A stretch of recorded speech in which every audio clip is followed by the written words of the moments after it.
Hola compañeros, mi nombre es Cristian Iván Hernández Ramírez, y hoy yo les voy a hablar sobre gastroenteritis infecciosa.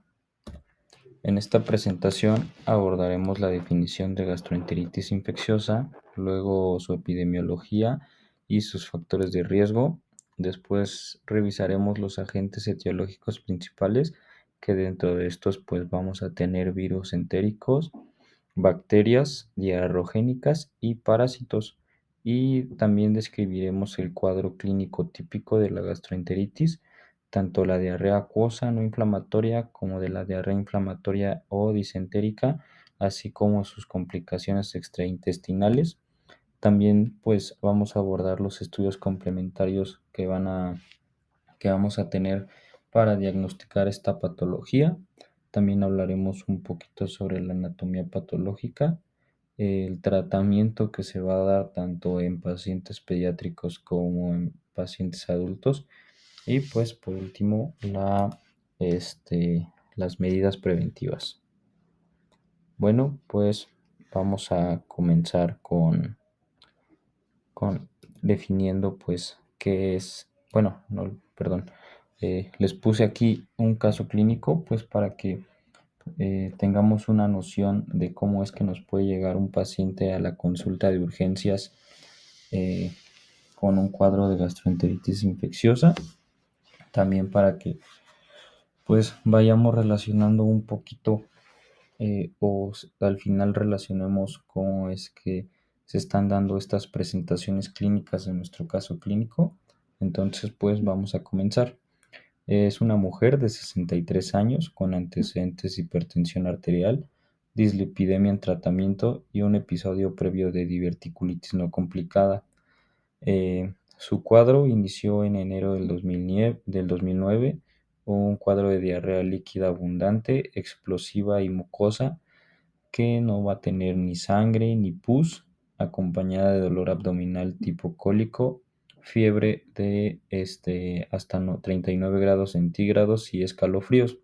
Al segundo día consultó en un centro privado donde una tomografía abdominal mostró inflamación del ilion terminal, colon ascendente y transverso, indicándose solo tratamiento sintomático.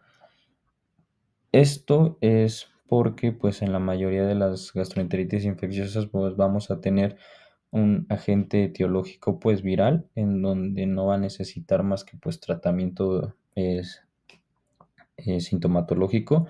Sin embargo, pues a continuación pues tuvo la persistencia del cuadro y al tercer día fue hospitalizada pues con el diagnóstico de colitis infecciosa y deshidratación leve. Al ingreso presentó fiebre, taquicardia, signos leves de deshidratación y abdomen distendido y doloroso, con ruidos intestinales aumentados. Se le solicitaron pues diversos exámenes que pues más adelante los vamos a ver, pues destacando los siguientes: una PCR que tuvo un valor de 44,25 miligramos por decilitro, cuando pues un valor normal va a ser de 0 a 1. Un potasio sérico de 3,11 miliequivalentes por litro. Esto nos está hablando de una hipocalemia. Una glicemia de 156 miligramos por decilitro, lo cual nos habla de una hiperglucemia leve. Y leucocitos fecales, en donde se encontraron más de 20 por campo. Con la recabación pues, de estos exámenes complementarios, se inició manejo con ceftriaxona y metronidazol, que pues este fue un manejo empírico con antibióticos, debido pues a que no se sabía todavía qué agente etiológico era el que lo estaba causando. Aparte pues de estos antibióticos, se inició la hidratación intravenosa y la corrección de los electrolitos. Y pues aunque se dio la fiebre, pues persistieron la diarrea intensa, que fue de 8 a 10 deposiciones al día, aparte del dolor y los vómitos. También pues existía el antecedente de 3 contactos con síntomas gastrointestinales similares, y pues a las 72 horas el coprocultivo identificó un bacilo gram negativo compatible con Vibrio cholerae. Este pues va a ser un patógeno del cual vamos a hablar más adelante, y pues este se cultivó en medios TCBS y cromoagar, confirmado pues por pruebas bioquímicas. El tratamiento pues se ajustó a ciprofloxacina por vía oral, que pues este va a ser el tratamiento de elección para este agente etiológico.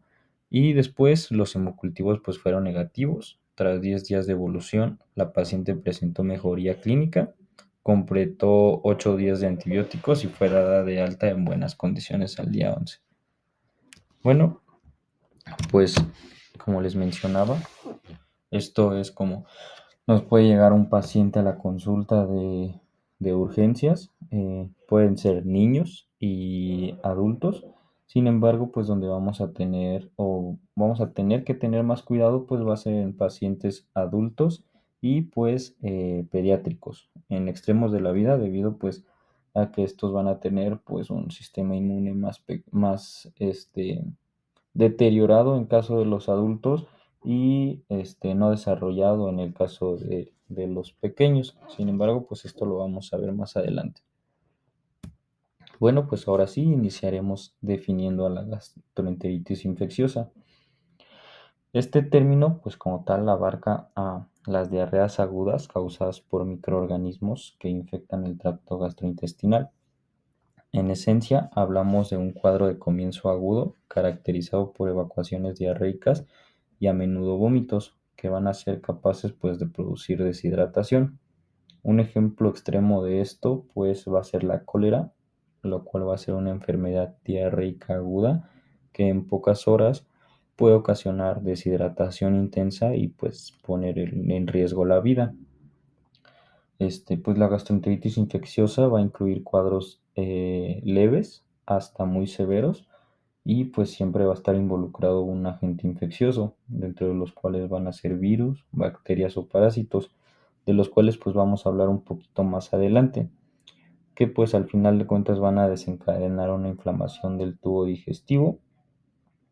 Y pues aquí hay una imagen donde se muestra pues cómo va a cambiar el epitelio de pues este tubo digestivo. También pues es fundamental reconocer que el riesgo principal de estos cuadros es la rápida pérdida de líquidos y electrolitos, lo cual nos va a llevar a un choque hipovolémico y pues lo cual nos puede conducir a complicaciones severas si no se trata a tiempo, llegando pues a la peor, que puede ser la muerte. Ahora, dentro pues de la epidemiología, la gastroenteritis infecciosa continúa siendo una de las principales causas de enfermedad y muerte a nivel global, sobre todo en regiones con una infraestructura sanitaria limitada. Cada año se registran del orden de cientos de millones de episodios diarreicos infecciosos en el mundo. Por ejemplo, las infecciones por Salmonella notifoidea causan entre 93 y 150 millones de casos anuales, con decenas de miles de muertes. El cólera, causado por Vibrio cholerae, pues permanece activo en focos endémicos de Asia y África, con estimados de más de 1 a 4 millones de casos por año y hasta 140.000 fallecimientos. Más del 95% de los casos reportados de cólera provienen justamente de África y Asia, reflejando pues que las zonas con agua potable escasa, un saneamiento inadecuado eh, y pues características de salud pública deficientes pues van a ser los más afectados.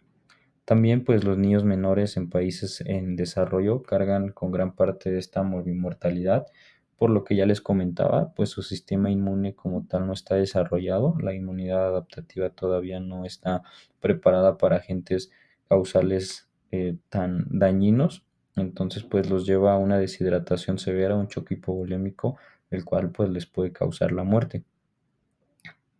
Y pues en resumen, la diarrea infecciosa pues sigue siendo un problema de salud pública global que pues íntimamente va a estar ligado a la pobreza y a la falta de infraestructura sanitaria. Ahora, pues siguiendo con la epidemiología, pero ahora en situaciones en países desarrollados, pues como les mencionaba, aunque la carga más pesada la va a recibir o va a recaer en regiones pobres, las infecciones gastrointestinales no van a ser ajenas al mundo desarrollado, como en Estados Unidos. que por ejemplo cada año se estima alrededor de 1.3 millones de casos por Salmonella no tifoidea, con miles de hospitalizaciones. También la incidencia de salmonelosis reportada en 2022 fue de 14,5 por cada 100.000 habitantes, posicionando a Salmonella como la segunda causa más común de infecciones entéricas transmitidas por alimentos. Después de ella sigue Campylobacter y después pues Norovirus, que va a ser un virus altamente contagioso, va a ser el agente más frecuente de brotes alimentarios. Después, pues va a seguir Salmonella, causando el 30% de los brotes y 35% de las enfermedades asociadas a comidas contaminadas en Estados Unidos. También cabe destacar que incluso en países desarrollados, las poblaciones vulnerables pues van a ser lo que ya les mencioné, lactantes, adultos mayores o personas con alguna inmunodeficiencia, ya puede ser este, por VIH, alguna patología que tenga dentro una comorbilidad como diabetes o por alguna enfermedad autoinmune. Ahora también, pues estos van a presentar pues mayores tasas de complicaciones y mortalidad por diarreas infecciosas, pues por lo mismo de su sistema inmune. Y la diferencia es que en entornos con esta buena infraestructura sanitaria como lo puede ser Estados Unidos, pues las diarreas rara vez van a causar epidemias a gran escala y pues su letalidad va a ser mucho mejor debido pues a, al servicio público de salud que van a tener, ya que van a tener pues acceso a rehidratación y atención médica más oportuna. Ahora, dentro de los factores de riesgo, pues ¿quiénes van a ser los más propensos a padecer una gastroenteritis infecciosa o a desarrollar formas más graves? Pues en primer lugar vamos a tener a todas estas personas que van a estar expuestas a alimentos o agua contaminadas con agentes patógenos que causen pues estos síndromes diarreicos.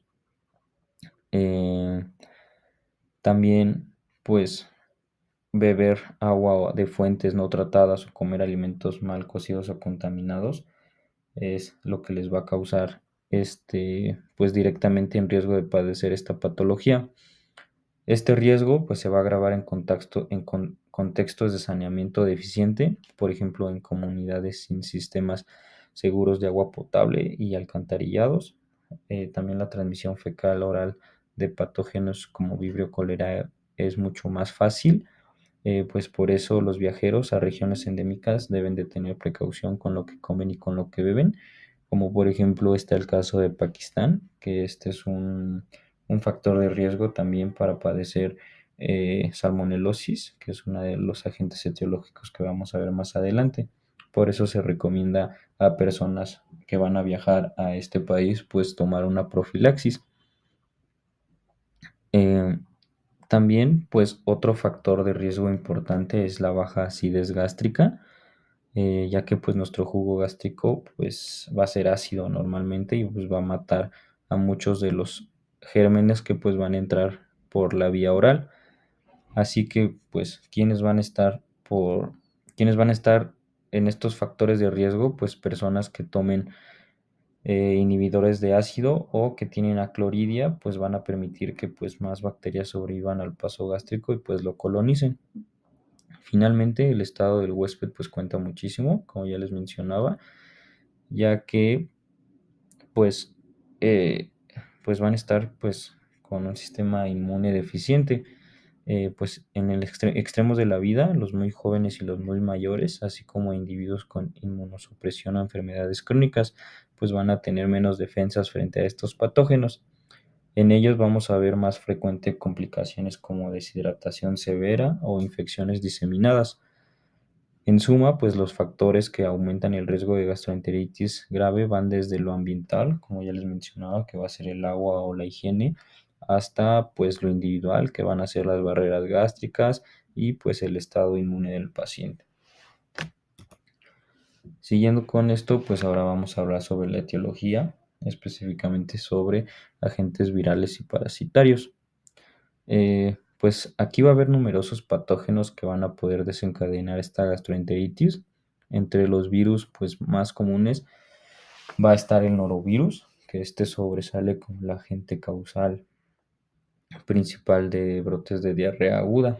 Por ejemplo, en ambientes cerrados como cruceros o guarderías es donde va a estar más su mecanismo de transmisión dado a su altísima contagiosidad, porque pues basta con un inóculo pequeño. Por otra parte vamos a tener al rotavirus, que pues durante décadas fue la causa líder de diarrea infantil grave en el mundo, pues antes de la introducción de las vacunas. Aún hoy, en lugares sin vacunación amplia, es un enemigo formidable en niños pequeños debido pues a su alta contagiosidad, aunque suelen ser menos explosivos también. En cuanto a parásitos, pues no debemos olvidar que algunos protozoarios intestinales son grandes imitadores de las bacterias. Uno de ellos pues vamos a tener a Yardia lamblia, que esta va a causar pues diarreas subagudas, esteatorrea y pérdida de peso por mala absorción. También vamos a tener a entamoeba histolítica, que puede provocar pues un cuadro disentérico con sangre y moco en heces, lo cual se va a conocer como la colitis amibiana, que pues en esos casos graves que llegan a complicarse pueden tener abscesos hepáticos. Por otro lado, también vamos a tener a Cryptosporidium y otros coccidios como Ciclospora o Isospora, que van a generar diarreas acuosas, especialmente pues peligrosa en pacientes con VIH avanzado o con alguna inmunosupresión alta. Y pues también es importante pues conocer todos estos agentes etiológicos virales y parasitarios pues para poder enfocar nuestro diagnóstico y pues nuestro tratamiento. Después pues vamos a tener a los que van a tener una etiología bacteriana. Aquí pues las causas bacterianas de gastroenteritis van a abarcar un amplio espectro de patógenos. Sin embargo, en primer lugar pues vamos a tener Escherichia coli, que pues esto va a merecer una mención especial debido a que tiene pues ciertas cepas que han evolucionado con genes de virulencia específicos para causar diarrea. Se los voy a mencionar ahorita y después les voy a explicar el cuadrito. Pues vamos a tener primero a los productos de toxina Shiga, también conocidos como EHS, como la famosa 0157H7, que va a ocasionar colitis hemorrágica y puede complicarse con un síndrome urémico hemolítico. Por otro lado, tenemos las enterotoxinas o ETEC, principalmente culpables de la diarrea del viajero por sus toxinas tipo cólera. También vamos a tener a las enteropatógenas típicas, que estas también se pueden conocer como EPEC, y pues estas históricamente causan brotes de neurserias de hospitales. También vamos a tener a las enteroinvasivas, que estas se van a conocer como EIEC, y estas pues van a ser similares a Shigella en su mecanismo invasor. Y por último, pues vamos a tener a los enteroagregativos, como el EAEC, que estos van a ser asociados a diarrea persistente. Por otro lado, pues vamos a tener a Shigella, que este va a tener un mecanismo invasor similar. Y por último vamos a tener a los antiagregativos. Pues bueno, ahora sí, hablando de Shigella, este género del que funcionalmente forma parte de coli en términos genéticos, pues va a provocar la disentería basilar, que va a ser una diarrea con moco y sangre, resultado de la invasión colónica. Por otro lado, pues vamos a tener a Shigella dysenterae, que en particular pues va a producir la toxina Shiga, que puede desencadenar un síndrome hemolítico urémico, y pues esta va a ser una complicación temida pues en niños. Salmonella pues nos va a ofrecer, por así decirlo, dos caras, que van a ser las cepas notifoideas, que estas se van a adquirir de animales, ya sea huevo, aves o reptiles, y generan o van a generar gastroenteritis típica con fiebre y a veces bacteremia. Y por otro lado, pues vamos a tener a las cepas tifoideas. Dentro de estas cepas, pues las más importantes van a ser Salmonella typhi y Salmonella paratyphi, que estas van a ser estrictas de humanos y van a ser responsables de fiebre tifoidea sistémica más que de diarrea. Por otro lado, pues vamos a tener a Vibrio cholerae, por su parte, que es el agente de cólera epidémico, que pues nos va a causar una diarrea acuosa masiva en zonas de agua contaminada. También recordemos que solo los serogrupos 0,1 y 0,139 pues van a provocar epidemias de cólera. Por otro lado, pues vamos a tener a Campylobacter jejuni, que es otra causa importante. Esta se va a contraer típicamente de carnes de pollo mal preparados y pues cursa con diarrea invasiva. Además, pues Campylobacter tiene relevancia por sus posibles secuelas neurológicas post-infección, como el síndrome de Guillain-Barré. Finalmente, pues mencionaremos a Yersinia enterocolítica, que pues puede presentarse con dolor abdominal, que va a imitar apendicitis, y Clostridioides difficile, que este pues va a ser un agente de colitis pseudomembranosa relacionado a antibióticos.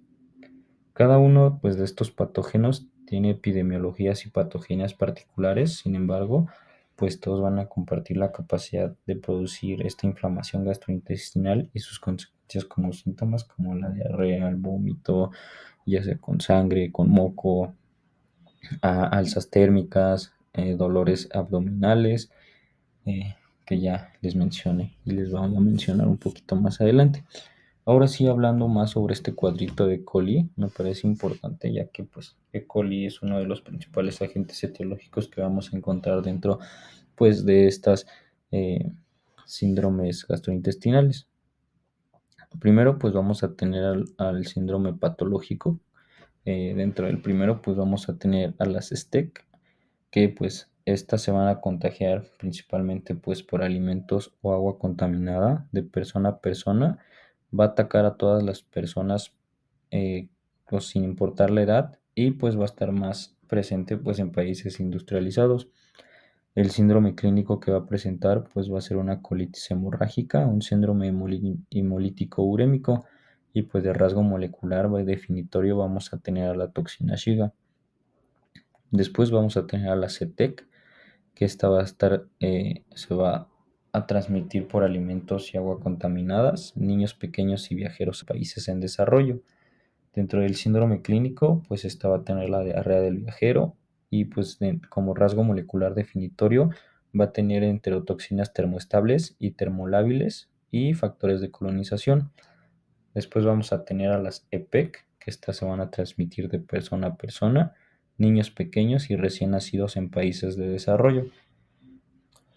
En, en el síndrome clínico, pues vamos a tener una diarrea acuosa o una diarrea persistente y como rasgo molecular definitorio, pues vamos a tener una adherencia localizada, una lesión por adhesión y borramiento del epitelio intestinal. Dentro de las EIEC, pues esta se va a transmitir por alimentos y agua contaminados, también en niños de países en niños de países en desarrollo y los viajeros en esos países. El síndrome clínico pues va a ser diarrea acuosa, disentería ocasional. Dentro del rasgo molecular definitorio pues vamos a tener la invasión de células epiteliales colónicas, multiplicación intracelular y diseminación de una célula a otra. Por último pues vamos a tener a las EIAC, que pues esta no se sabe como tal si se transmite por alimentos o agua contaminadas, sin embargo, sí va a estar presente en niños de países en desarrollo y los viajeros de ellos, también va a incluir a todas las edades y en países industrializados. En el síndrome clínico, pues vamos a tener la diarrea del viajero, la diarrea aguda y la diarrea persistente. Y dentro de los rasgos moleculares definitorios, pues vamos a tener esta adherencia agregante difusa con factores de virulencia regulados por AGGR. Siguiendo con esto, pues, pues primero vamos a diferenciar sobre la diarrea osmótica y secretora. Dentro de la osmótica, como su nombre lo dice, pues va a tener demasiado soluto para Entonces, pues el volumen en heces pues va a ser moderadamente aumentado a comparación de la secretora en donde va a ser muy grande. En respuesta al ayuno, la diarrea osmótica se va a detener, mientras que la secretora va a continuar. En la osmolaridad de heces, pues en la osmótica va a estar normal aumentado y en la secretora va a estar normal. Y dentro de la brecha aniónica, pues vamos a tener mayor a 100 miliosmoles por kilogramo y en la secretora, pues menor a 100 miliosmoles por kilogramo. Para continuar con esto, es importante definir qué es la diarrea. Dentro de los artículos, pues vamos a encontrar diferentes definiciones. Sin embargo, esta definición pues se va a tener que adecuar al paciente con el que estemos. Él tiene que conocer pues cómo son sus deposiciones y de ahí nos vamos a basar, ya que definiéndolo como lo toman los libros es el aumento de las deposiciones con una disminución de la consistencia. Entonces, con esta definición, más aparte lo que nos mencione nuestro paciente es cómo vamos a poder tener claro si lo que está presentando es una diarrea o otra patología. Y bueno, ahora sí hablando sobre el mecanismo de la diarrea secretora, pues primero vamos a ver cómo ciertas infecciones pueden causar esta diarrea acuosa, pues sin destrucción tisular significativa, que pues es a lo que le vamos a llamar a la diarrea secretora. El mejor ejemplo pues de esta va a ser la cólera, ya que pues no va a tener ningún daño epitelial a simple vista. Bueno, pues Vibrio cholerae pues va a liberar su toxina colérica en el intestino delgado, lo cual pues va a desencadenar una cascada bioquímica en los enterocitos, lo cual va a aumentar los niveles de AMP cíclica al ribosilar proteínas G reguladoras. Esto pues ¿qué va a hacer? Hace que la célula epitelial abra los canales de cloro y sodio, volcando grandes cantidades de sales al lumen. Estas pues van a ser, bueno, esto es lo que van a hacer, pues va a ser arrastrar agua pues por ósmosis. Es importante que decir que pues la bacteria no invade la pared, de modo que pues la mucosa a simple vista va a estar intacta. Sin embargo, pues funcionalmente no va a ser así, ya que esta pues va a estar sobreestimulada hacia la secreción y pues no va a absorber adecuadamente eh, pues los metabolitos. Pues bueno, el paciente con cólera va a sufrir una diarrea acuosa profusa, lo cual se va a conocer como en agua de arroz y pues esta puede llegar a decenas de litros por día. Por eso pues esto es muy grave. Si estas pérdidas masivas de agua y electrolitos pues no se reponen, pues va a sobrevenir rápidamente la deshidratación grave, lo cual nos va a llevar a un choque hipovolémico y una acidosis. Esto pues nos va a explicar la alta mortalidad histórica del cólera en ausencia pues del tratamiento y también toxinas similares de otras bacterias, como las enterotoxinas termolábiles y las termoestables de E. coli enterotoxigénica, pues van a operar con mecanismos pues análogos pues sí, mecanismos análogos que pues van a aumentar a la AMP cíclica o a la GMP cíclica. Y pues en resumen, en la diarrea secretora el problema es funcional, ya que va a haber un cortocircuito bioquímico que va a convertir el intestino pues en una bomba de secreción de agua y sal pues por esta mala absorción. Y pues aquí podemos ver cómo es que se está dando este proceso. El AMP cíclico va a aumentar, el calcio va a empezar a salir dentro pues de la célula, también el bicarbonato, va a entrar cloro y sodio y pues va a estar saliendo hidrógeno. Esto es lo que pues nos va a dar, esa era la absorción, mientras que en la secreción pues el AMP cíclico y la GMP cíclica van a estar aumentadas. El calcio pues va a estar saliendo por los canales de calcio porque pues esta AMP cíclica va a estimularlos. Y así es como se va a estar perdiendo pues estas grandes cantidades de volúmenes de líquido.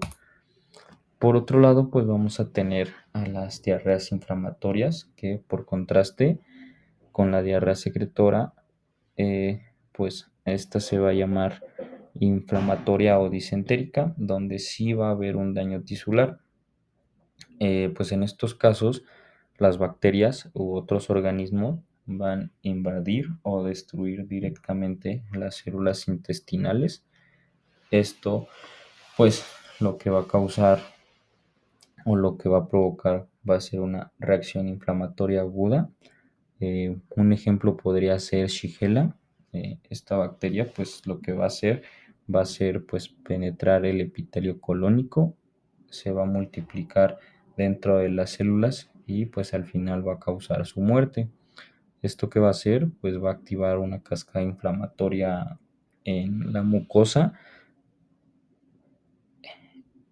Sí, pues va a causar una cascada inflamatoria que pues al final va a estar afectada a la mucosa debido a que va a haber pues un infiltrado masivo de neutrófilos.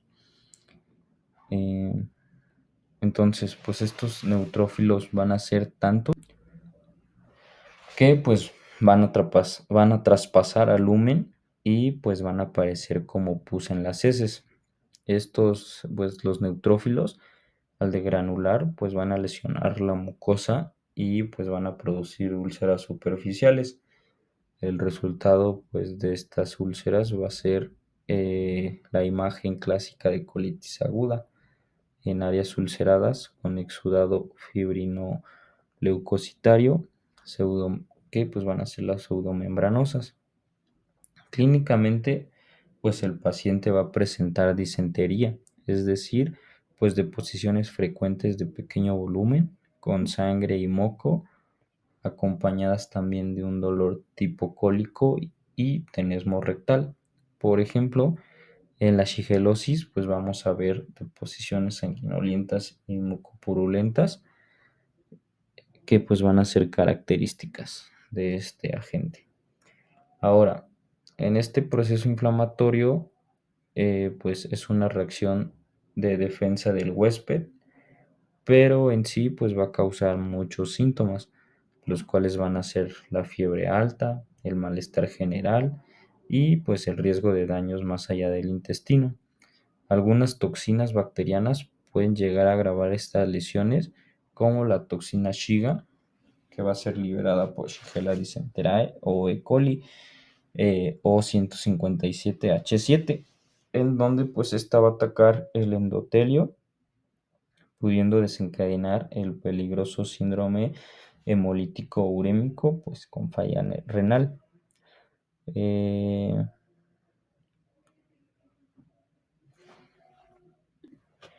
y pues bueno, en esta imagen vamos a poder observar cómo pues las bacterias van a invadir a través de las células M y pues van a inducir la influencia masiva de neutrófilos y pues materiales de la inmunidad, eh, lo cual pues va a ocasionar la destrucción de la barrera epitelial y pues va a empezar a generar pues todos estos procesos para que lleguen al final pues a nuestro síntomas o signos que se pueden llegar a ver en nuestro paciente.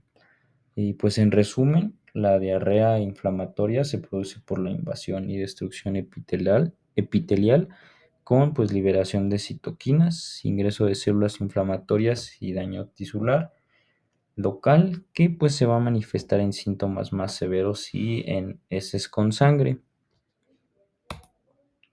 Ahora,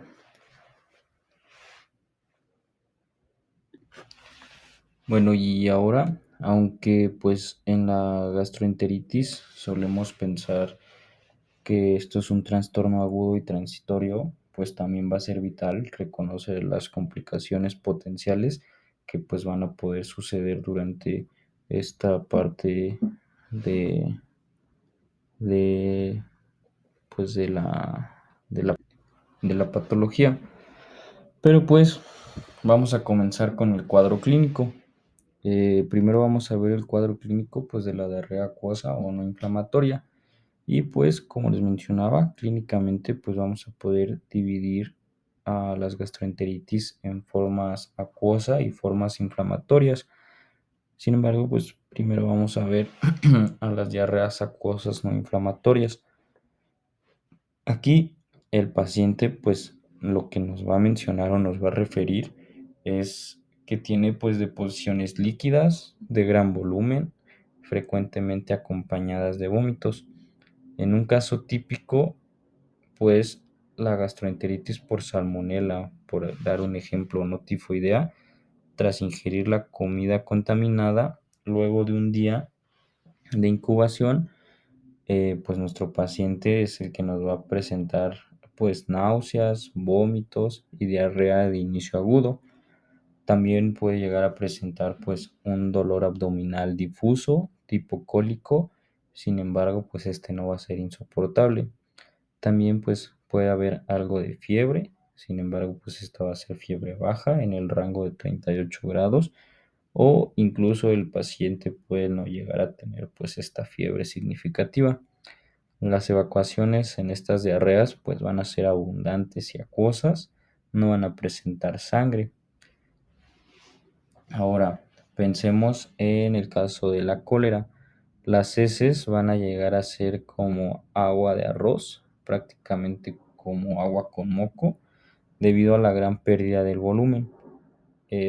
Pues rápidamente, si el enfermo muestra signos, va a mostrar estos signos de deshidratación, que pues va a ser sed intensa, mucosas secas, una frecuencia cardíaca elevada, eventualmente pues va a llegar la hipotensión ortostática o incluso un choque, si no llegamos a un tratamiento de rehidratación pues rápido y adecuado, a diferencia pues de la disentería. Pues en estas diarreas acuosas no hay tenesmo rectal ni pujo, por lo que no hay lesiones rectales importantes. Por fortuna, pues muchos de estos cuadros son autolimitados en unos cuantos días. Por ejemplo, una salmonelosis no tifoidea común, pues va a resolverse espontáneamente 3 a 7 días. eh, de 3 a 7 días después de que inicien pues estos signos clínicos. La fiebre pues va a ser de unos 2 a 3 días, la diarrea en menos de una semana y pues la clave durante ese periodo es prevenir pues la deshidratación. Y pues miren, aquí les puse como los puntos más importantes en donde pues va a tener evacuaciones abundantes, líquidas, sin sangre ni pus. Va a presentar náuseas y vómitos frecuentes, va a tener un dolor abdominal tipo cólico, difuso y de intensidad moderada. No va a llegar a ser insoportable. También pues va a tener heces de alto volumen, como mencionaba, como agua de arroz.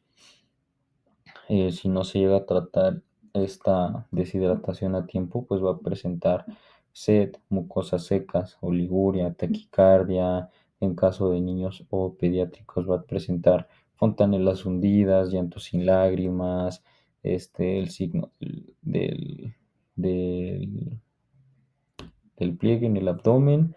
También pues aquí no vamos a tener tenesmo rectal y pues va a ser un curso autolimitado en donde su resolución va a ser de 3 a 7 días en la mayoría de los casos y no va a necesitar antibióticos ni algún tratamiento específico en contra de un agente etiológico.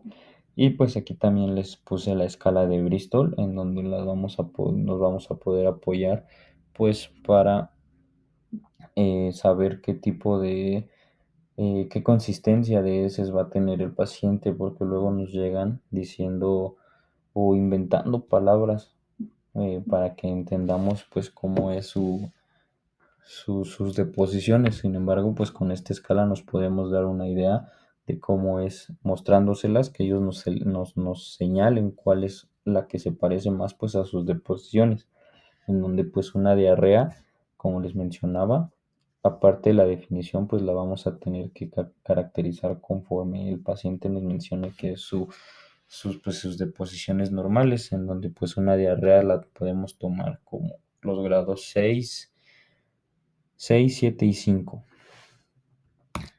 Ahora, dentro de pues el cuadro clínico de la diarrea inflamatoria, pues aquí sí ya va a estar un poco más grave, ya que pues estos pacientes suelen lucir más enfermos. Típicamente hay fiebre alta desde el inicio de los síntomas.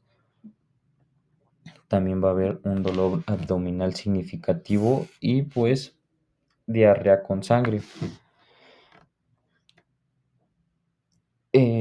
Tomando pues un ejemplo, podríamos tener a la disentería por Shigella, en donde el paciente pues va a presentar picos febriles de 39 hasta 40 grados centígrados. Este va a presentar un dolor cólico abdominal, principalmente en el vientre bajo, y pues va a aparecer el tenesmo, que va a ser esa sensación de urgencia rectal dolorosa. ¿Qué va a eliminar pues este paciente en cada deposición? Pues va a eliminar cantidades pequeñas de heces mezcladas con moco y pus, y pues a menudo van a venir manchadas de sangre. En vez de la torrentada líquida del cólera, aquí son visitas muy frecuentes al baño, pero con poco volumen. Puede que el paciente vaya de unas 15 a 20 veces a evacuar en un día, a veces solo expulsando pues unas cuantas gotas de moco sanguinoliento, y pues este patrón nos va a reflejar pues la ulceración del colon distal y del recto. El dolor tipo cólico pues este suele preceder a cada deposición, y algo de alivio pues va a venir después de cada evacuación, aunque pues no va a ser pues mucho. Al examen físico pues vamos a poder encontrar dolor a la palpación abdominal, sobre todo en región ilíaca izquierda o hipogastrio. Eh, También por la misma inflamación, algunos cuadros severos se pueden llegar a confundir pues con otras patologías, por ejemplo, una salmonelosis invasiva o una yersiniosis. Pueden dar tanto dolor en la fosa ilíaca derecha como dolor abdominal general, que pues estos pueden llegar a simular una apendicitis agudas.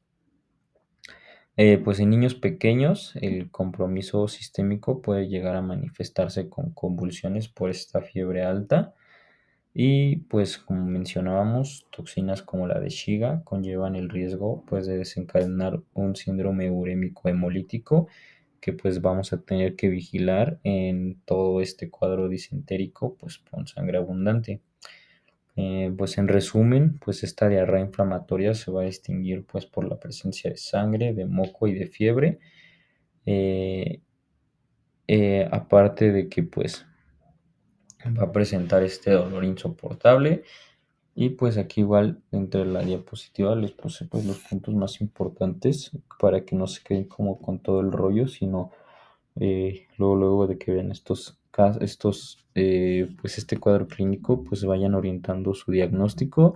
Entonces van a ser evacuaciones frecuentes de bajo volumen con sangre y moco, un dolor abdominal tipo cólico intenso, y este va a estar localizado en cuadrantes inferiores. Tenesmo rectal, que pues es el deseo urgente y doloroso de defecar, y este va a tener pues una escasa expulsión con estas cantidades de moco sanguinoliento. La fiebre alta mayor a 39, y este va a tener pues un inicio dentro de las 24 a las 72 horas. Lo que les mencionaba de posiciones mucopurulentas y sanguinolientas, que va a ser pus más estrellas de sangre. Urgencias fecales múltiples, que vayan al baño de 10 a 30 veces al día. También pues pueden tener estos síntomas sistémicos como la prostración, la anorexia y el malestar general. En niños pues convulsiones febriles, y dentro pues de las complicaciones graves pues el síndrome hemolítico urémico, megacolon tóxico, y pues como les mencionaba anteriormente pues la simulación pues de este abdomen agudo, que este va a estar en el flanco, no, en la fosa ilíaca derecha, y pues va a tener una reacción peritoneal en colitis severa, por ejemplo en salmonella y pues en Yersinia. Ahora, también pues dentro de este cuadro clínico pues vamos a tener pues sus complicaciones y pues sus manifestaciones extraintestinales. Y pues aunque pues esta gastroenteritis suele pensarse como un trastorno agudo y transitorio, pues es vital también reconocer las complicaciones potenciales, sobre todo pues en cuadros graves o pacientes frágiles. La deshidratación severa pues es por mucho la complicación más inmediata y frecuente pues dentro de estos cuadros. Y pues si un paciente llega a perder más del 10% de su peso en líquido, pues entrará en un choque hipovolémico si no se da pues ningún tratamiento de rehidratación. De hecho, las muertes por cólera y otros patógenos suelen ser por colapso circulatorio secundario pues a esta deshidratación. Otro escenario pues puede ser por bacterias cuando trascienden a la pared intestinal y invaden el torrente sanguíneo. Por ejemplo, en alrededor del 5 al 8% de la salmonelosis notifoidea pues ocurre esta bacteremia. Esto pues puede sembrar infecciones a distancia como endocarditis, infecciones óseas, abscesos esplénicos y especialmente pues en personas añosas o con inmunosupresiones, pues donde las defensas no contienen bien a la infección. Una complicación notoria también de ciertas cepas toxigénicas es el síndrome hemolítico urémico, que pues este después de una colitis hemorrágica, por ejemplo, de coli 0157H7 o de Shigella disenterae, pues algunos pacientes pues van a desarrollar insuficiencia renal aguda con una anemia hemolítica, microangiopática y trombocitopenia. Pues este síndrome hemolítico urémico pues va a ser un cuadro grave que va a requerir pues cuidados intensivos. Además pues no debemos olvidar las secuelas posinfecciosas como la artritis reactiva, por ejemplo, que esta puede aparecer semanas tras una shigelosis o una yersiniosis, también que va a presentar pues dolor y artritis en articulaciones periféricas, y algo que pues debemos ver en la práctica es el intestino irritable posinfeccioso, que este va a estar presente pues en pacientes que van a tener pues su cuadro de gastroenteritis, que queden con molestias digestivas crónicas. Algunos estudios pues han demostrado que quienes tuvieron una salmonela, por ejemplo, tienen varias veces más riesgo de presentar este síndrome de colon irritable al año. Finalmente, pues algunas infecciones conllevan complicaciones particulares. Por ejemplo, Campylobacter se ha vinculado al síndrome de Guillain-Barré por una parálisis ascendente autoinmune. Entamoeba puede pues dejar abscesos hepáticos, y la colitis pseudomembranosa por Clostridium difficile puede fulminar en un megacolon tóxico.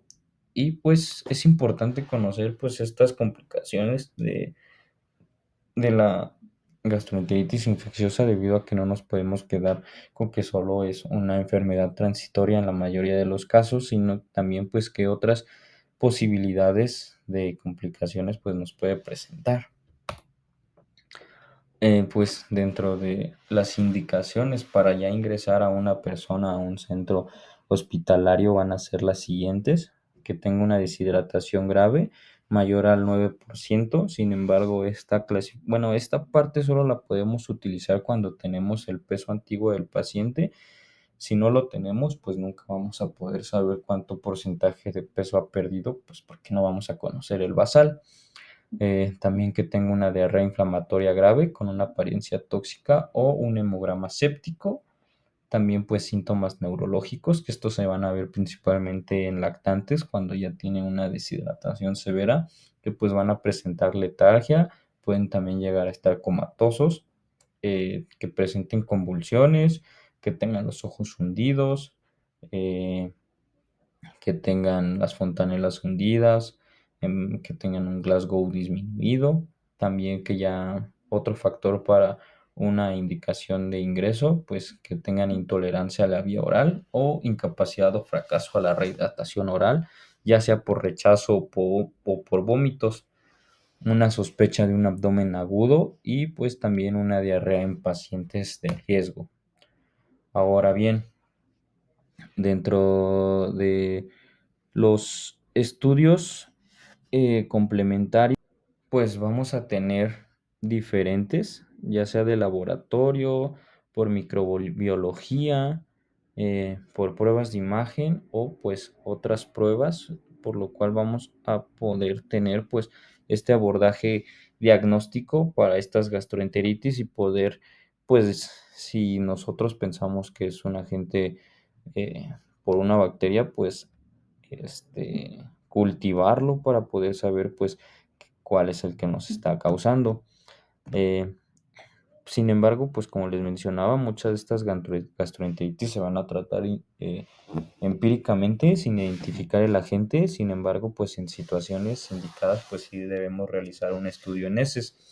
El coprocultivo pues va a ser el pilar, pues sembrar la muestra de heces en medios selectivos pues nos va a permitir aislar bacterias como Salmonella, Shigella, Campylobacter, E. coli, patógenos eh, eh, cualquier patógeno que tenga un cultivo específico, pues no los va a poder mostrar. Por ejemplo, si llegamos a sospechar de salmonela por el cuadro clínico en un cultivo de esos, pues puede seguir siendo positivo hasta 4 o 5 semanas después del inicio de los síntomas.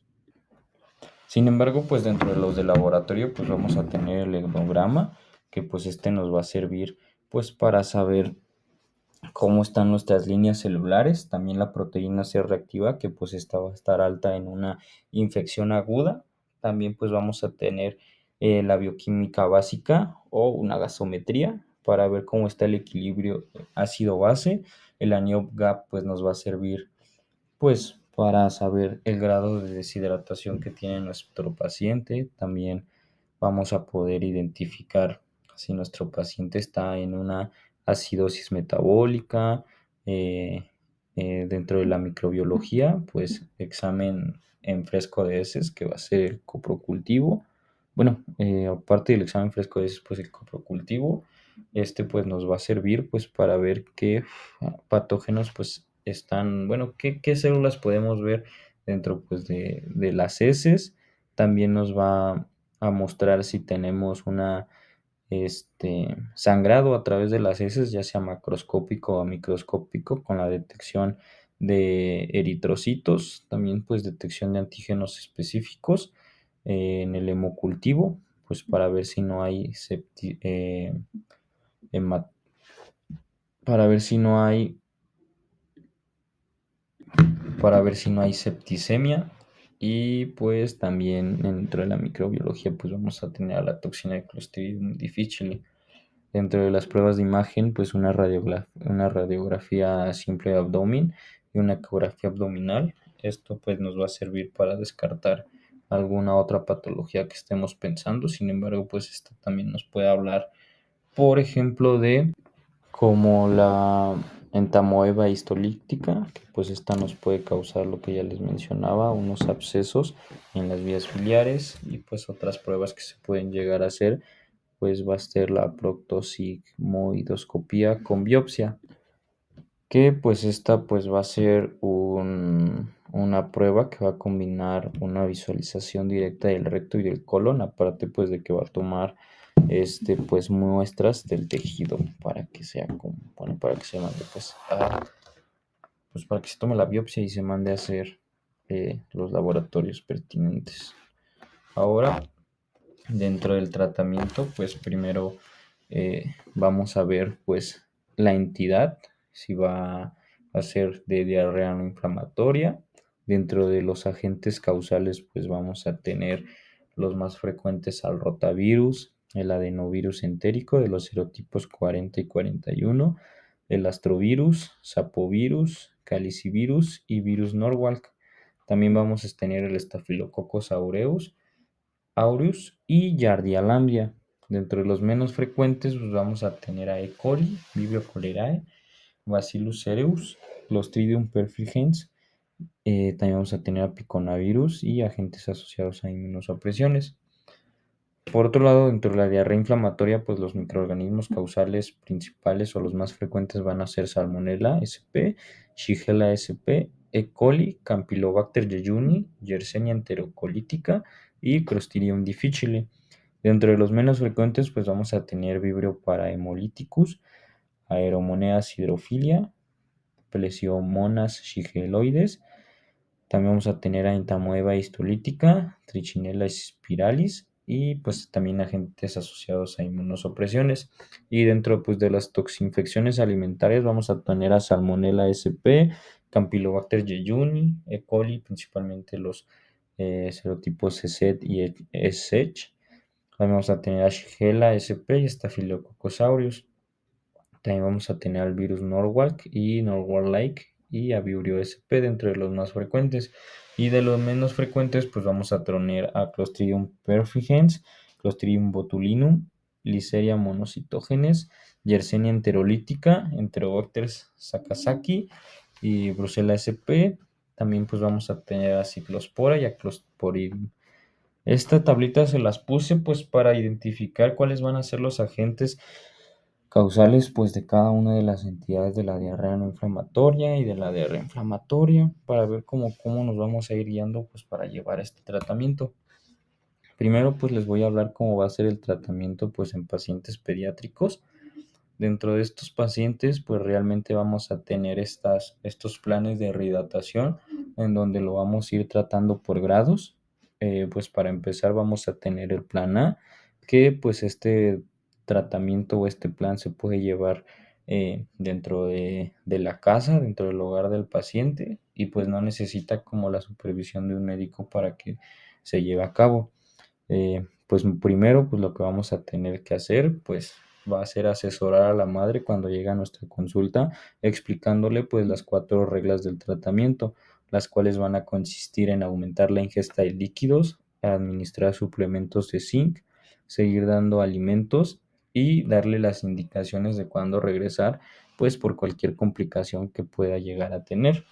Entonces, dentro de aumentar la ingesta de líquidos, dentro pues de los pacientes que todavía están únicamente con lactancia. Aquí lo que vamos a tener que explicar a la madre es que pues aparte de la leche materna también se le administre sales de rehidratación oral o que además de la leche materna le dé agua. También si el niño no está exclusivamente amamantado, pues también aquí lo que se va a proscribir o se le va a indicar a la madre, pues es que también le dé estas sales de rehidratación oral y que también le dé alimentos como sopa, agua de arroz y bebidas como yogur. Aquí es importante mencionar que no está contraindicado dejar alimentos lácteos. Sin embargo, pues si el paciente presenta una intolerancia a la lactosa, pues sí, pues que no los consuma. Lo que sí está contraindicado, pues van a ser irritantes de la mucosa gástrica, como chiles, salsas, picante, refrescos. Eso pues realmente sí va a estar contraindicado, pues debido a que son irritantes. También se tiene que pues enseñar a la madre cómo realizar esta preparación de las sales de rehidratación oral. eh, si los tenemos en el consultorio, pues le vamos a poder dar los sobres, se le pueden dar 2 o más, realmente los que necesite. Esto, pues para prepararlo, pues se va a tener que vertir el sobre en 1 litro de agua, ya sea que sea agua potable, que no sea de la llave. En dado caso que pues no tengan este acceso a agua potable, pues agregarle 2 gotitas de cloro a cada litro de agua, que la hiervan, o pues de agua embotellada. Y pues también mencionarle que pues estas sales de rehidratación oral no se pueden consumir después de 24 horas. Si estas sales pues se prepararon hace, no sé, 38 horas y no se las terminó, lo que se tiene que hacer pues es tirarla y preparar otra vez pues eh, ¿cómo se llama? Estas sales de rehidratación oral. También pues es importante mencionarle a la madre pues cuántos mililitros tiene que tomar el niño y pues hasta los 2 años pues tiene que tomar de 50 a 100 mililitros después de cada deposición y cuando tiene 2 o más años pues aquí la ingesta de sales de rehidratación oral va a ser de 100 a 200 mililitros después de cada deposición. También es importante mencionarle a la madre cómo es que se tiene que llegar a dar estas sales de rehidratación, ya que muchas veces pues los niños no la toleran o no les gusta el sabor. Entonces pues se tiene que dar en una taza pequeña con sorbos pequeños y frecuentes. Si el niño llega a vomitar, se tienen que esperar 10 minutos y luego pues continuar la ingesta de manera pues más lenta. También se le tiene que pues seguir dando estas sales de rehidratación oral hasta que pues la diarrea cese. Ahora, dentro de la administración de suplemento de zinc, eh, esto es importante debido a que varios estudios ya han mencionado que la ingesta de este medicamento eh, en tiempos tempranos de esta diarrea, pues disminuye aproximadamente unos 2 días la duración pues de estas deposiciones.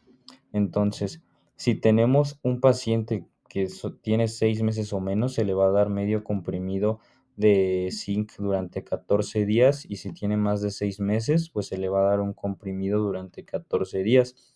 También es importante mencionar que el zinc tiene un factor protector durante los próximos 3 meses, pues para estos cuadros de diarrea. También pues se le tiene que mencionar a la madre cómo es que se le tiene que dar este suplemento de zinc, que pues en lactantes va a ser pues disolver el comprimido en una pequeña cucharita de leche materna con sales de rehidratación oral, si es que no tiene leche materna, y pues dárselo en una cuchara o una taza pequeña. Y pues en los niños mayores, pues que simplemente los mastiquen o los disuelvan en agua para que se lo puedan tomar. También es importante pues recalcar que esta administración de zinc pues tiene que durar 14 días, que le tienen que seguir dando pues los alimentos con una dieta normal, obviamente sin estos irritantes, y pues regresar cuando el niño presente pues datos de choque o datos alarmantes como signos de deshidratación pues ya más severos, como les mencionaba, en niños menores de 2 meses, pues un llanto sin lágrimas, fontanelas hundidas, ojos hundidos, el signo de lienzo, que obviamente no se lo vamos a explicar así, pero que a la madre, pero que tenga un llenado capilar mayor a 2 segundos. Entonces, cuando presente, o que no tolere la vía oral, o que sí que no tolere la vía oral, es cuando le vamos a decir a la madre, pues que vuelva. Después, si tenemos una deshidratación, bueno, una diarrea con algún dato de deshidratación, aquí lo que vamos a tener que hacer, pues la guía nos menciona que pues este tratamiento ya se debe de dar dentro de un consultorio médico, y se van a tener que pues tener al niño 4 horas pues dentro del consultorio para poder llevar este esquema o este tratamiento de la mejor manera. Pues aquí vamos a tener pues una tablita para calcular cómo es que la cantidad que se tiene que administrar de pues sales de hidratación oral dependiendo del peso y la edad. Eh, si tiene 4 meses y pesa menos de 6, pues se le va a tener que dar de 200 a 400 mililitros. Si tiene de 4 a 12 meses y pesa entre 6 y menos de 10 kilos, de 400 a 700 mililitros. Si tiene 12 meses a 2 años y pesa entre 10 y 12 kilos, pues se le va a tener que dar 700 a 900 mililitros. Y pues si tiene de 2 a 5 años y pesa unos 12 a 19 kilos, pues aquí lo que se va a hacer es que se le va a reponer 900 a 1400 mililitros en 4 horas, en las primeras 4 horas. Sí, aquí es importante mencionar que esto no es unas cantidades con las que nos tenemos que casar hablando de superarlas.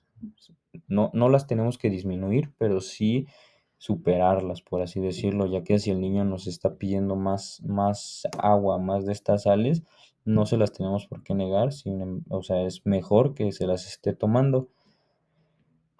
También, pues, enseñar a la madre, como ya les mencioné, cómo se administra la solución de suero oral. También después de las 4 primeras horas, pues volver a examinar al niño y determinar el tipo de deshidratación. Esto se puede hacer no con laboratorios, con pura clínica. Se pueden examinar los signos vitales, el llenado capilar, cómo están las mucosas. Y pues si la madre pues llega a decidir abandonar el consultorio antes de acabar a la madre, pues lo mismo, le vamos a tener que enseñar cómo preparar las sales de rehidratación oral, decirle la cantidad que se tienen que administrar durante las primeras 4 horas cuando llegue a su casa, y pues darle los suficientes sobres de las sales para que pueda completar el esquema. Y también explicarle el plan A, debido a que pues no nos podemos mantener en este plan B si el niño tiene mejoras. Y pues lo mismo, los cuatro pasos principales: aumentar la ingesta de líquidos, administrar el suplemento de zinc, seguir dando los alimentos y darle pues los datos de alarma de cuando pues tiene que regresar. También es importante que pues estas sales de rehidratación son las que marcan las guías. Sin embargo, pues aquí también vamos a tener otras alternativas y otros tratamientos pues más caros. Sin embargo, ahí es donde vamos a tener que evaluar pues el estatus socioeconómico de nuestro paciente. Sin embargo, en dado caso de que no se cuenten con las sales de rehidratación oral, aquí lo que vamos a tener como alternativa en la ingesta de líquidos, pues va a ser el Pedialit o el electrolit pediátrico. Eh, También es importante pues comparar y cuál es lo mejor que puede tener nuestro paciente. Por ejemplo, el Pedialit llega a tener también zinc. Sin embargo, pues este no se parece tanto a la osmolaridad que tienen las sales de hidratación oral, pero pues tenemos ese beneficio que ya tiene zinc. Sin embargo, pues el Pedialit, este, este es el más parecido a la osmolaridad de las sales de hidratación oral. Sin embargo, pues cuenta con esta desventaja de que no tiene el zinc. También, pues dentro de estos tratamientos, y esto no solo se queda para pequeños, aquí también se pueden llegar a administrar otros suplementos de los cuales pues les voy a hablar un poquito más adelante. Ahora, hablando sobre el plan C, esto ya tiene que ser en una unidad hospitalaria debido a que el paciente o el pediátrico ya presenta signos de choque hipovolémico, entonces ya se nos puede complicar llegando pues hasta la muerte. Este es un algoritmo muy fácil, la verdad, y pues realmente sí es importante que nos los tengamos que aprender, ya que pues vamos a comenzar haciéndonos esta pregunta: ¿puede dar el líquido intravenoso de manera inmediata? Si sí, pues vamos a comenzar con la infusión de inmediato.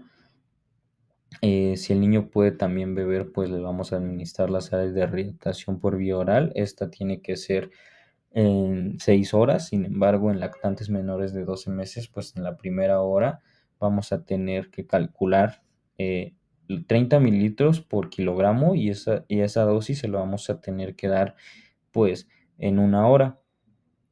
Y luego de esa hora vamos a calcular ahora 70 mililitros por kilogramo, y esto se lo vamos a tener que infundir en 5 horas.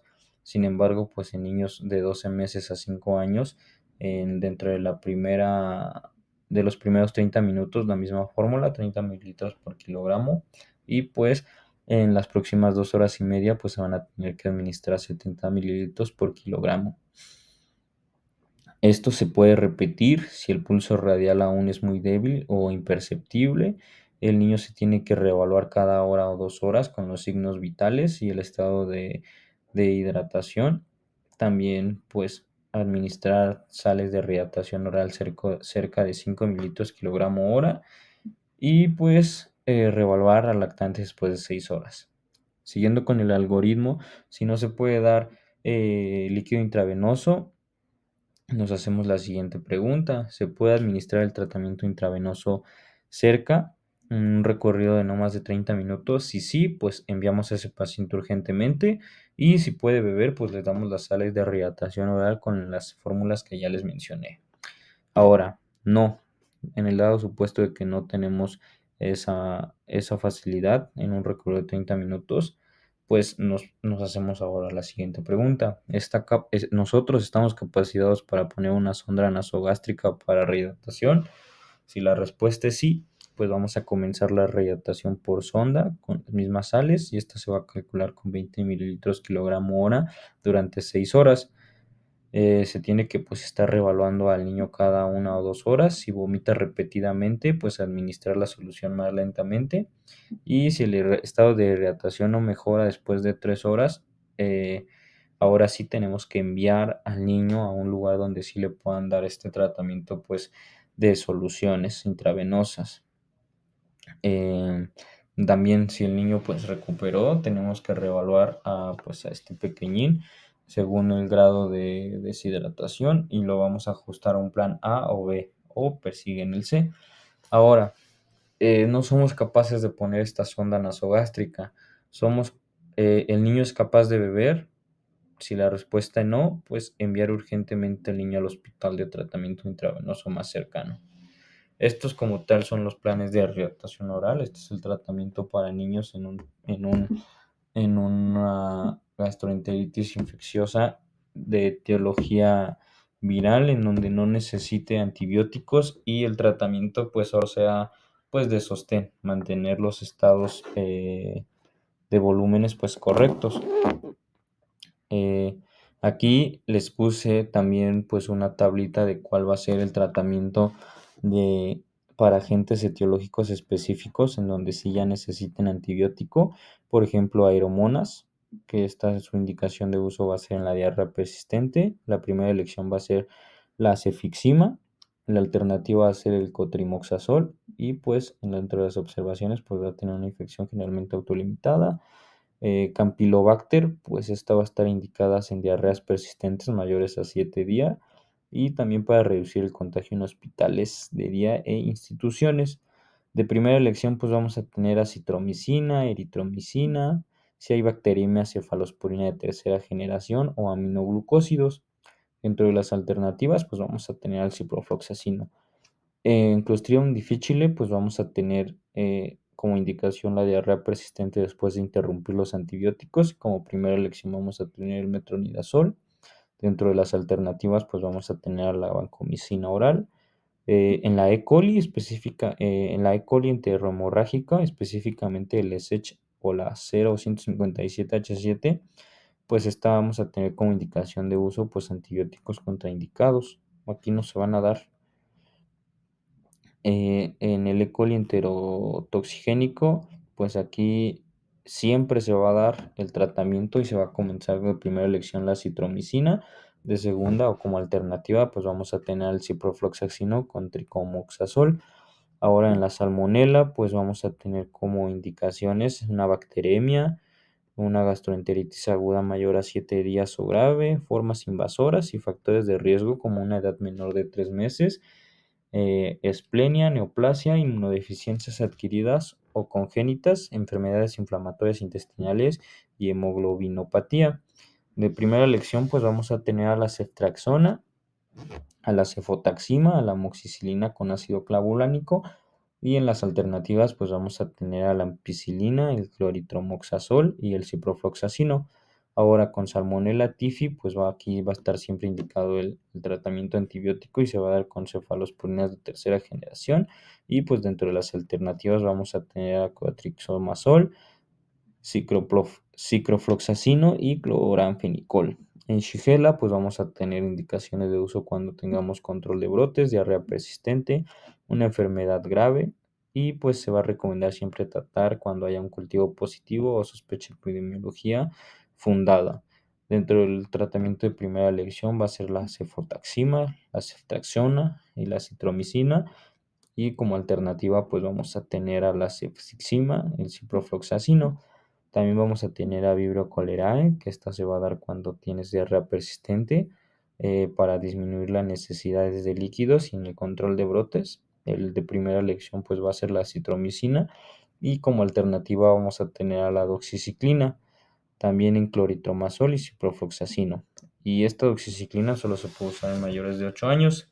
Y por último pues vamos a tener a la Yersinia, que esta va a estar indicada en bacteremia, en la enfermedad invasiva y en la inmunosupresión.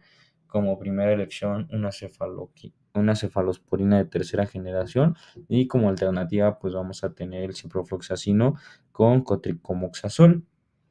De este lado, pues les puse las dosis de cada una y cuánto tienen que durar el esquema en pacientes pediátricos. Ahora sí, esta es la parte de adultos. ¿Cuál va a ser el tratamiento pues para adultos? Si tenemos como agente etiológico Campylobacter, pues va a ser acitromicina y eritromicina de 3 a 5 días, Clostridium difficile, metronidazol o vancomicina oral de 10 días, E. coli enteropatogénica o enteroinvasiva, pues ciprofloxacino o cloritromoxazol durante 3 días, en E. coli enterotoxigénico, pues ciprofloxacino, acitromicina o cotrimoxazol durante 3 días. En la Salmonella no tifi, pues ciprofloxacino con acitromicina o cloritromoxazol de 5 a 7 días. En E. coli entemorrágica, pues aquí no va a haber un antibiótico. porque va a predisponer al síndrome urémico hemorrágico. En Shigella pues vamos a tener el ciprofloxacino durante 3 días, en Vibrio cholerae pues doxiciclina eh, a dosis únicas. Eh, También vamos a tener a Cristosporidium, que aquí se va a dar nitoxoxanida durante 3 días, en ciclospora o isospora, cloritromoxazol de 7 a 10 días, en tamoeba histolítica metronidazol más paranomicina, esta se va a dar de 5 a 10 días, en Giardia pues se va a administrar metronidazol de 7 a 10 días. En microsporidium también vamos a indicar metronidazol o cotrixomazol durante 10 días. En rotavirus, norovirus o adenovirus, aquí solamente se va a dar el tratamiento de soporte, y en citomegalovirus un ganciclovir intravenoso durante 14 días o valganciclovir oral durante 21 días. Aquí es donde les iba a comentar sobre los otros tratamientos que se pueden utilizar al momento de tener un proceso de infecciones agudas, donde no necesiten un antibiótico, y pues para tratar los diferentes síntomas o para disminuir el número de días que van a durar estas deposiciones diarreicas, también se pueden llegar a dar probióticos, en donde pues vamos a tener al Saccharomyces boulardii, Lactobacillus rhamnosus y Lactobacillus reuteri. Estos como tal, como les mencioné, nos van a ayudar a disminuir el tiempo que van a persistir pues estas deposiciones diarreicas. También en pacientes que tienen o llegan a presentar muchos cuadros o muchos síntomas de vómitos o de arqueadas, se les puede llegar a dar una inyección de ondansetron, ya que pues disminuye como tal pues estas ganas, estas náuseas. Entonces pues en personas sí se puede indicar tanto para pediátricos como para adultos. La presentación viene de 8 mililitros, y pues con una dosis es suficiente para que mejore eh, pues este estado, y pues pueda continuar con el tratamiento. Y también pues un dato que viene en la GPC es que para ayudar también con estas deposiciones es que se puede utilizar plátano verde hervido para pues también disminuir estas deposiciones. Ahora, pues en el algoritmo diagnóstico de adultos, aquí pues vamos a tener estas dos partes donde vamos a tener una diarrea aguda o una diarrea crónica persistente. Vamos a comenzar con la diarrea aguda, que esta tiene que ser menor a 3 semanas, y según pues nos vamos a hacer esta pregunta: criterios de gravedad con necesidad de estudio en urgencias. Si la respuesta es no, pues el tratamiento va a ser sintomático, en donde la ingesta va a ser de 2 a 3 de 2 a 3 litros de líquido al día. Aquí pueden ser sales de hidratación oral o líquidos isotónicos, que también les menciono. Puede ser el, en estos pacientes adultos, pues el electrolit es una muy buena opción, ya que pues como les menciono tiene una osmolaridad muy similar a las sales de hidratación oral. Una dieta progresiva que puede ir de líquida a semilíquida a blanda astringente. Después en la medicación pues analgésicos para controlar el paracetamol, para controlar pues el dolor y la fiebre, pues vamos a tener el paracetamol o el mitamizol. Antieméticos pues vamos a tener a la metoclopramida, y como les mencionaba el ondansetron también se puede utilizar. Y pues también vamos a tener que valorar el uso de inhibidores de la bomba de protones, probióticos, como ya les mencionaba, y antisecretores como el racecadotrilo, tiorfan, en casos seleccionados. En estos, pues no se van a dar antibióticos, ni buscapina, ni loperamida de entrada. Si hay una mejoría tras 12 horas de observación, pues se va de alta. Ahora, ¿qué pasa si tiene criterios de gravedad con necesidad de estudios de urgencia? Aquí ya es en ambos casos, ya sea en diarreas agudas o en diarreas crónicas persistentes. No, perdón, aquí no es en ambos casos, solamente es en diarreas agudas, en donde pues, van a tener una necesidad de estudio de urgencia. Si es que sí, pues vamos a comenzar con la rehidratación vía intravenosa o oral, una analítica, que esta se va a hacer con hemograma, una función renal, un ionograma, enzimas hepáticas, coagulación y parámetros inflamatorios, para descartar pues todos estos agentes etiológicos que ya les mencioné. También un cultivo en heces, que va a ser un coprocultivo, y un virológico también va a estar recomendado. También se tiene que valorar cultivos especiales para patógenos como la toxina de Clostridium difficile. Eh, ¿Cuándo vamos a tener criterios de ingreso? Si no tenemos, pues se va de alta. Si los tenemos, pues se va a llevar a la hospitalización. Vamos a tener que avisar al servicio de gastro y pues vamos a tener una dieta absoluta, una rehidratación, un tratamiento sintomático, también valorar el tratamiento antibiótico, ya sea empírico o si ya tenemos el agente causal pues específico para ese. También pues ampliar estudios analíticos, microbiológicos o pruebas de imagen.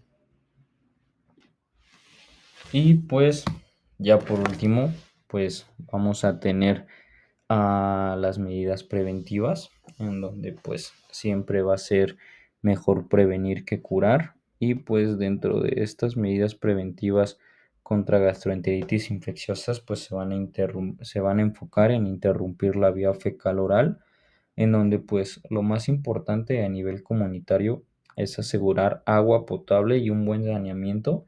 Cuando pues un país llega a lograr esta meta de potabilizar el agua y gestionar aguas residuales, pues esta incidencia de diarreas como el cólera o la tifoidea pues caen dramáticamente en los reportes epidemiológicos. Sin embargo, pues en muchos lugares esto aún no se ha logrado y pues por eso todavía hay brotes y muertes esta patología. Sin embargo, a nivel de los alimentos, también se insiste en pues tener una inocuidad alimentaria, cocinar bien las carnes, los huevos, pasteurizar la leche, bueno, pasteurizar la leche o comprarla ya pasteurizada, lavar las frutas y las verduras, evitar la contaminación cruzada en la cocina entre lo crudo y lo cocido. Estas pues van a ser medidas sencillas que pues van a destruir o no van a dar oportunidad a los patógenos a que lo colonicen. También la higiene personal eh, se puede pues como quedar atrás. Algo tan básico como lavarse las manos con agua y jabón, perdón, antes de comer y después de ir al baño, pues va a cortar este ciclo fecal oral de muchas bacterias y virus. También pues esto es crucial en entornos como guarderías, ya que pues muchas personas tienen a sus niños ahí y se puede llegar a hacer pues una epidemia de un brote de cierto patógeno que puede llegar hasta la muerte de algunos de los que estén dentro de esa casa, de esa guardería. Eh, También otra medida pues va a ser controlar reservorios y portadores. Por ejemplo, alguien que fue tratado con fiebre tifoidea pues no debería confirmarse pues que no quedó portador crónico en vesícula, o si en casa tenemos tortugas o reptiles, pues sabemos que pueden llegar a portar salmonela, así que pues extremar higiene con estos animalitos tras manipularlos. Y pues también para los viajeros pues recomendaciones como consumir solo agua segura, idealmente que solo sea embotellada o hervida. Eh, Nada de hielo o de procedencia desconocida, comer alimentos bien cocidos y calientes, evitar verduras crudas o frutas sin pelar, a menos de que pues él mismo pele sus verduras. Y pues en resumen, pues dentro de estas medidas generales de salud pública y personales, pues va a ser un control muy propio de la persona, ya que pues simplemente se trata de tener pues medidas de cuidado propio. Sin embargo, pues también vamos a tener pues otra parte de cómo prevenir pues estas infecciones gastrointestinales, que ya sea por profilaxis. Dentro de esto, pues el servicio de salud cuenta con vacunas para combatir pues gastroenteritis infecciosas. Una de las más exitosas pues es la vacuna contra el rotavirus, que desde que se incorporó en los calendarios de vacunación infantil, pues las hospitalizaciones y las muertes por diarrea severa en lactantes pues han disminuido drásticamente, no solo aquí en México, sino en muchos países. Pues eso va a ser una vacuna oral que es muy segura, que se da de los 2 a los 4 meses. Eh, y, y pues como les mencionaba también en viajeros, si van a ir a un país donde pues está muy marcado la presencia de estas enfermedades o que tengan un sistema de higiene deficiente, que no tengan acceso a agua potable, alimentos contaminados o que sea de alto riesgo, pues existe una profilaxis para estas personas que van a viajar, por ejemplo, a Pakistán, en donde se podría dar o se podría considerar un tratamiento con ciprofloxacino o acitromicina, pues por pocos días antes de ir o durante su estancia, para pues disminuir la carga viral que puede llegar a tener dentro pues de este país. Pues con esto terminamos. Realmente es importante conocer los agentes etiológicos principales de esta gastroenteritis infecciosa, debido a que pues por muchos años fue una de las patologías que más muertes causó hasta la fecha en países que todavía van en vías de desarrollo, pues están, están presentando pues casos que ya no deberían de existir. En el tratamiento es muy importante también, como les mencionaba, en los extremos de la vida y en pacientes inmunocomprometidos, pues prestar más atención, identificar rápidamente eh, pues qué agente etiológico está presentando, y no siempre va a ser pues con laboratorios, muchas veces se puede sacar por clínica, por las manifestaciones clínicas de cada patógeno. Entonces, pues creo que es importante estar revisando constantemente pues estos tratamientos, no solamente en pacientes adultos, sino también en pediátricos, buscar más información sobre los probióticos, cuáles son los mejores, eh, si en verdad sirven. eh, Realmente no quiero que tampoco se queden solo con la información que yo les di. Me gustaría que pues también investiguen más cuáles son, por ejemplo, el mecanismo de acción del ondansetron, por el cual este disminuye pues la emesis, y pues es importante conocer estas patologías y cuáles son los daños que nos pueden desencadenar. Pues muchas gracias por su atención. Hasta luego.